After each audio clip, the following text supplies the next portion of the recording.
Hey gang, Zippo. We've been having a bunch of people say, we want tractor videos, we're tired of these gun and knife videos. Okay. Look what came back home. 3416's back. The nice thing about having a community of Alice Chalmers and simplicity, guys, we trade off. Do all kinds of weird stuff like that. Exhaust valve was stuck up when I got it back. I was like, thanks, Chris. Bring me back a bum tractor. Popped the head off and sprayed some PB Blaster LMT, which is lawnmower tune-up in a can. I'm going to show you guys that. That's some good stuff to get. Takes care of a lot of your lawnmower ailments.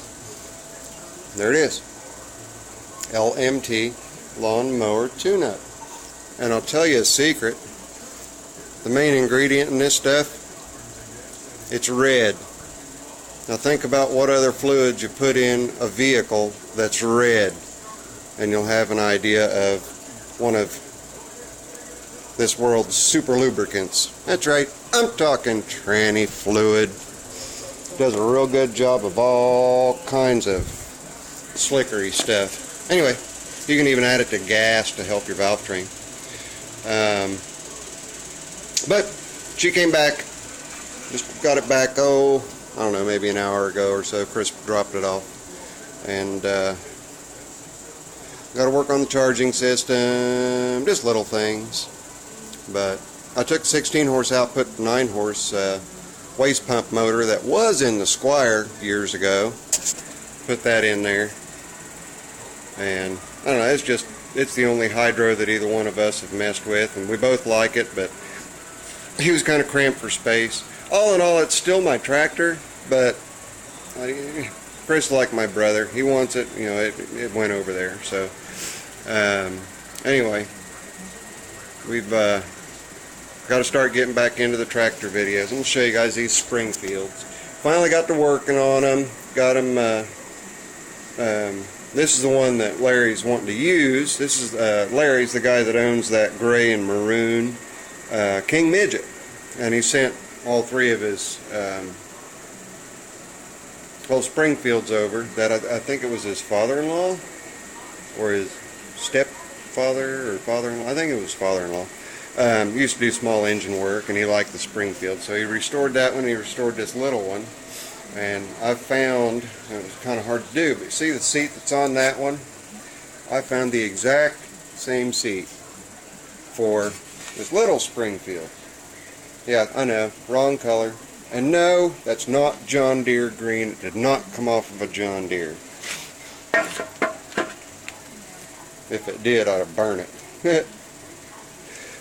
Anyway, this tiny little Springfield's powered by a little Clinton engine, electric start, and it's got a carburetor issue. It tried to adjust the main jet and the carburetor, and the head of the screw popped off, so I got to drag out the easy outs and get that piece of screw out of there. Kind of oxidized a little bit, being aluminum, but little 6-inch rear wheels, 4-inch front. And then this one, numbered 36, I don't know what the 36 has to do with, but this one was restored, and I've already gone through it, and I've put it in storage mode, dropped the pressure in the tires, and blocked the back axle and front axle. I just recently aired them back up so I can get ready to transport these back over to Larry. Pretty nice little machines. This one, obviously older with the starter generator. This one's got a replacement engine in it, but it runs great now that I replaced the coil / magneto, points, and flywheel. I had another 8 horse just like this one, but the configuration of the coil and the flywheel and the points were all different, so I just converted everything over to the other one that I knew were good. And fires right up. It's missing its Welsh plug. I gotta make a Welsh plug out of some aluminum stock I've got. Pop it in there. But other than that, it's ready to go. And what this one reminds me, it's kind of funny. Those of us older folks used to watch Green Acres is a place for me. Farm living. Anyway, when you sit on this tractor, it reminds me of, because it is so springy, it reminds me of the old man riding on that tractor that he got and bouncing up and down. but kind of neat little deal. About the only thing I don't like about them, all of the hoods are one with the tractor. That, you know, you can take a Simplicity and lift it up, or, you know, loosen the thumb screws and take the hoods off. Not these, by golly. You got to unwire everything, unplug everything, disconnect everything, then double check to make sure you got it all out, and you got to take the steering column out on all of them in order to get the hoods off. Now, they really didn't want you people to work on these things, but you know, you do what you got to do. And there's the old 305 1970 rear engine. I took it and washed it up a little bit yesterday and started it up and mowed a little bit of grass with it. It's kind of different having the engine behind it being quiet. It's nice. Can't get out of its own way. A little 2-speed tranny with the reverse. Slower than molasses. There's my yard cart. But anyway, I just wanted to get a tractor video out for you guys, since I was getting a bunch of complaints about not having them. Looks mean, doesn't it? Just got an attitude. It's kind of nice to have it back. I'll putz around the yard on it. Put a blade on it. I got that 42-inch fixed blade. I'll throw it on there because I've got the correct hitch for it right there. But anyway, this is Zippo. Running out of stuff to talk about. Engines galore have been dropped off, as you can see. Got a bunch of projects going on. That's a 16 horse, just needs new rings. Got to hone the cylinder, lap the valves, and straighten the exhaust valve. The exhaust valve's a little bit bent. It needs to. Of course, my 23D is behind that piece of ash. But this is a 16 horse Gold Series. Muggsy's, buddy of mine up in Kokomo, dropped these two off. This is a Model 19, and it's dead. We got to find another engine for him. About the only good thing about it is that the coil is still good, and which is nice because the coils are underneath the flywheels on those, and they're really interesting. When I pull this one apart, I'll try to remember to take a video of it, show you guys that. It's they're pretty interesting. And I'm gonna go ahead and do something else here real quick, since I've got a couple engines sitting here that you can see. I had buddy of mine, Al, get a hold of me through email. I'm gonna send him a video, and I've already got a couple videos up already. But Al, take a look here. When the throttle is when your throttle plate is all the way down, which is closed, you were worried about these governor springs being loose. They are. They'll flop around in there because there's no tension on them. They get tension on them as the throttle increases. So this is a throttle lever here. I want you to watch those springs, okay? You pull up on the throttle lever. You see how that works?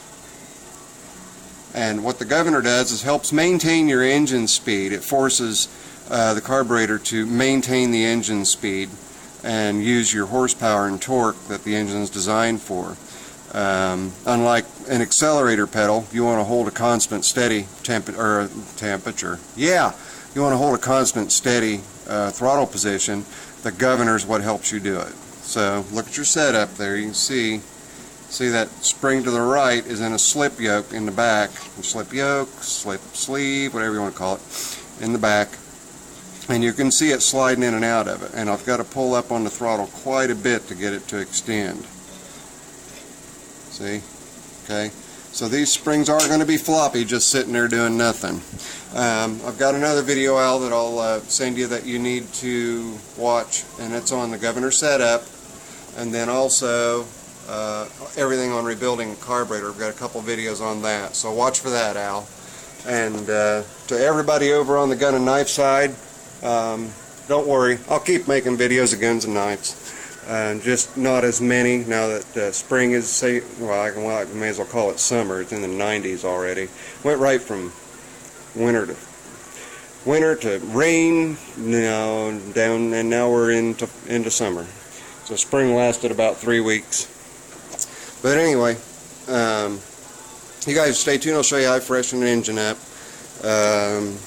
This one over here, when I go through it, I'll show you guys what I do to get the cylinder honed, and also the exhaust valve. You can see right there, see that gap?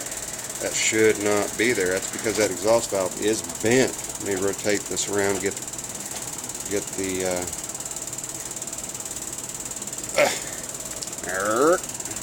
okay, there's the intake valve. Look at that size of that intake valve. That's a monster. It's a 16 horse here. Up, down. Now for the exhaust valve. Okay. Now the exhaust valve, you can see, does not seat. That's what I think stopped this engine from running. How it got bent, I don't know. But I don't know if you guys can, I'm going to get a flashlight so you can really see. I mean, it's not bent an extreme amount, but it sure is bent enough to screw up your day. See? You can see the shaft in there. Peekaboo. But watch. Let me rotate the crank around a little bit more. Make sure that our valve train, okay, there we go. Alright. Now, watch. See it bouncing up and down a little bit, so I've got it in the neutral position off the cam lobe, and I can push down on that valve and close it, and then I can tap on the block and that valve pops right back up. Let's see if I can get it to pop back up here. And I'm using my cell phone, by the way. Well, it popped up while I was gone. Yeah, it popped up while I walked away. Let's see here. Okay, you guys really can't see that because it's not a whole lot. But the way well, I'm not even going to get into that. If you guys want to know how to straighten a bent valve, get with me. I'll do a more extensive video on it, because I'll have to take the crankcase vent cover off, take the valve springs retainers off, so that I can get the valve out, and I'll show you how I straighten the valve if it comes down to it. But I'm going on 13 minutes of jibber jabbering, so I'm going to go ahead and call it quits for today. But there you go, guys. There is your tractor video that you guys have all been jonesing about, and I took care of a couple people's questions at the same time. So this is Zippo, looking at the old landlord before we close her up. Talk to y'all later. I'm out!